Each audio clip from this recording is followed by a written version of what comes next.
Assalamualaikum. I'm Isma Hassan, and today we are going to discuss about prokaryote and eukaryote. So let we start. तो ये सबसे पहले तो ये है कि टाइप्स ऑफ सेल्स में प्रोकैरियोट्स एंड यूकैरियोट्स आते हैं। प्रोकैरियोट्स एंड यूकैरियोट्स ये हम 9 मैट्रिक में भी पढ़ चुके हैं। रिगार्डिंग अगर क्वेश्चन आ जाए तो हमें आता हो सही। तो हमें पता है कि भाई प्रो का मतलब क्या होता है। प्रो का मतलब होता है एंशियंट या बिफोर, और कैरियन का मतलब होता है न्यूक्लियस। कैरियन का क्या मतलब होता है? न्यूक्लियस। सही। तो नाम से ही पता चल रहा है कि इनकम्प्लीट मतलब एंशियन न्यूक्लियस होगा। तो जो एंशियन न्यूक्लियस होता है या प्रोकैरियोट्स होते हैं उनके अंदर एक तो सेल मेम्ब्रेन होती है, लेकिन ये जो हमारे अंदर न्यूक्लियर मेम्ब्रेन है यानी कि जो लिविंग ऑर्गेनिज्म या यूकैरियोट हैं, यू का मतलब होता है सच्चा। यूकैरियोट्स मतलब सच्चा, और कैरियन मतलब न्यूक्लियस यानी सच्चा न्यूक्लियस पाया जाता है, यानी कंप्लीट न्यूक्लियस पाया जाता है। लेकिन इनके पास जो है प्रोकैरियोट्स के पास न्यूक्लियर मेम्ब्रेन नहीं होती, ओनली क्रोमेटिन नेटवर्क जो है, प्लाज्म जो है वो बीच में ऐसे स्प्रेड हुआ हुआ होता है, लेकिन कोई परमानेंट न्यूक्लियर मेम्ब्रेन नहीं होती जो सेपरेट कर रही हो क्रोमेटिन मटेरियल को। सही। और यूकैरियोट्स मतलब मैंने बता दिया पहले ही कि यू का मतलब सच्चा और complete nucleus. Okay. So main चीज़ जो इनमें पूछी जाती है ना वो यही होती है कि इसके अंदर क्या चीज़ पाई जाती है और क्या चीज़ नहीं पाई जाती, तो इस पर मेन कंसर्न करना है। ठीक है। तो इनके अंदर 70s राइबोसोम्स पाए जाते हैं। इनके अंदर 70s और 80s दोनों पाए जाते हैं। 80s कहाँ पाए जाते हैं भाई? 80s राइबोसोम पाए जाते हैं रफ एंडोप्लाज्मिक रेटिक्यूलम पर, एंड ये जो हैं ये साइटोप्लाज्म में पाए जाते हैं और माइटोकॉन्ड्रिया में पाए जाते हैं जो 70s वाले होते हैं। सही। और ये प्रोकैरियोट्स में भी पाए जाते हैं। बात हो गई। और फिर उसके बाद है इनके पास न्यूक्लियस नहीं होता क्योंकि इनके पास न्यूक्लियर मेम्ब्रेन नहीं है, क्रोमेटिन नेटवर्क बस ऐसे बीच में फैला हुआ होता है। ठीक है।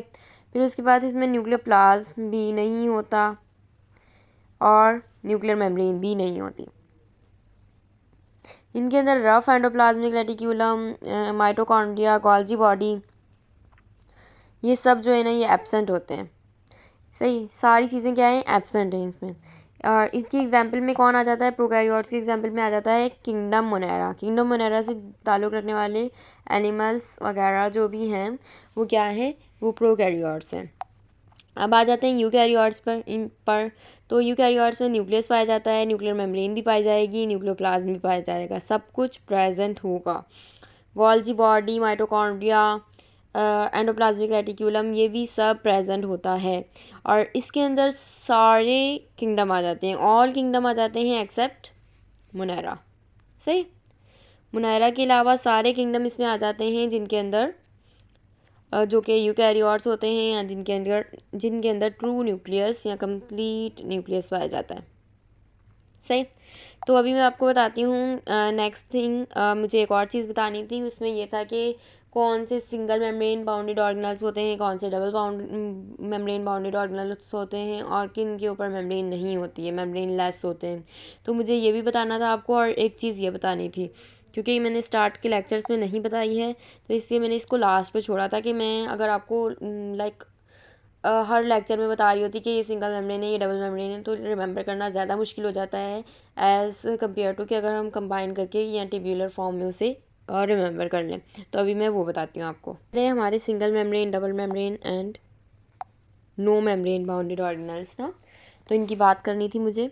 तो सिंगल मेम्ब्रेन कौन से होते हैं भाई? वैक्यूल होता है, लाइसोसोम होते हैं, गोल्जी बॉडी, एंडोप्लाज्मिक रेटिक्यूलम, ये सब क्या हैं? सिंगल मेम्ब्रेन बाउंडेड ऑर्गेनल्स हैं। And double membrane bounded organelles में आ जाते हैं हमारे न्यूक्लियस, क्लोरोप्लास्ट, माइटोकॉन्ड्रिया। और नो मेम्ब्रेन बाउंडेड ऑर्गेनल में हमारे आ जाते हैं, जूम इन कर लेते हैं हम इसे थोड़ा सा, ribosome, cell wall and cytoskeleton. सही। और सेंट्रोसोम्स, ये सारे हमारे किस में आ जाएंगे? नो मेम्ब्रेन बाउंडेड ऑर्गेनल्स में। सही। तो बस यही था आज के लिए मैंने यही बताना था कि आपको प्रोकैरियोट्स और यूकैरियोट्स में डिफरेंस पता चल जाए, एंड कौन से single membrane, double membrane and no membrane bounded organelles हैं ये पता लग जाए, क्योंकि इस तरह टेब्यूलर फॉर्म में याद करना ईजी होता है, तो इसलिए मैंने ये स्पेशली जो है बनाकर आप लोगों को बता दिया। सो बस अब इसे आपने रिमेंबर करना है। आज के लिए इतना ही। अल्लाह हाफिज़।